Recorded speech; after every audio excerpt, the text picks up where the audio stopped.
industry. They don't have jobs. They can't creatively be competitive anymore. What can hip-hop culture do, now that we're such a large economical base, to help them? And then also, what is it that you do as a pioneer to just stay relevant, where you're actually on this stage today and people actually solicit you for your services? I think to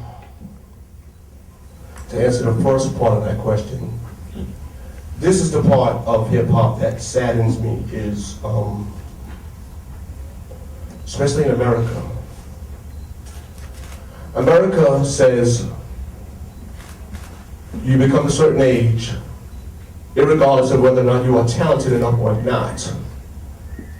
And if you become a certain age, up in age, that you are out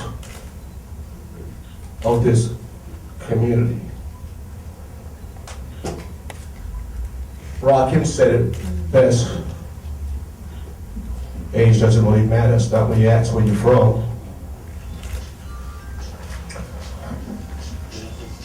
I'd have to say, for me, I'm a perfect example of age not mattering. I've been doing this about 34 years. And my reason, thank you, my reason for doing what I do for as long as I do it is because of love. It's the only answer that I have. When you love what you do, it'll take care of you for the rest of your life.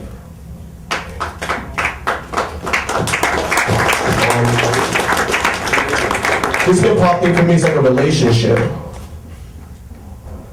Some days or some years are not great, and some years or some days are just totally, totally wonderful. I know for a fact I have abundance of knowledge, I have abundance of information, I have abundance of skills that I can share with this whole world that wants to know the actual, essence of where this hip hop comes from. And if we can just stop putting age on this thing, for one, in my opinion, and I can't speak for those that, are not able to make it, but collaborations.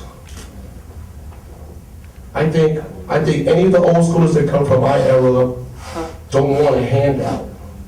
I think that some of them still have the skill and the love to do this. So some of the fortunate artists, I think that are established enough where it can work. Make a phone call.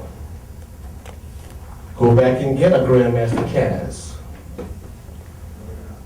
or a Mel. These people still have it, still. And once we can start putting the age on this, because this is one thing that's so wonderful about hip hop, is it is the only culture musically that involves so many different genres of people, ages, creeds, and colors.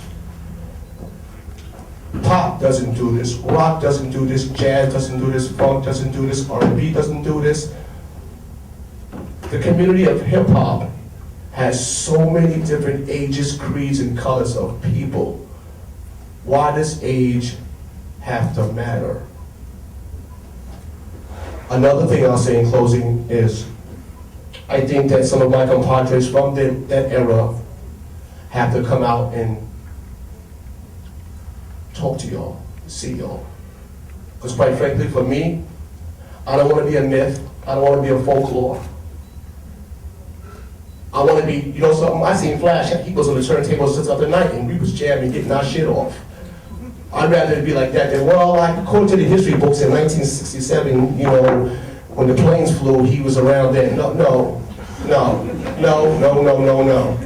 Just the other night, he was tearing shit up on the turntables and he was playing some Pharrell shit, he was playing some Nas shit, he was playing some Jay-Z shit, he was playing some Mary J. Blige shit, the whole thing. So I think also, the other side of that, a lot of the people that come from my era have to connect with you people, because otherwise you become a myth, you become a folklore. And that's one thing I do not want to be. I want to become a myth and a folklore when I'm laying in my casket.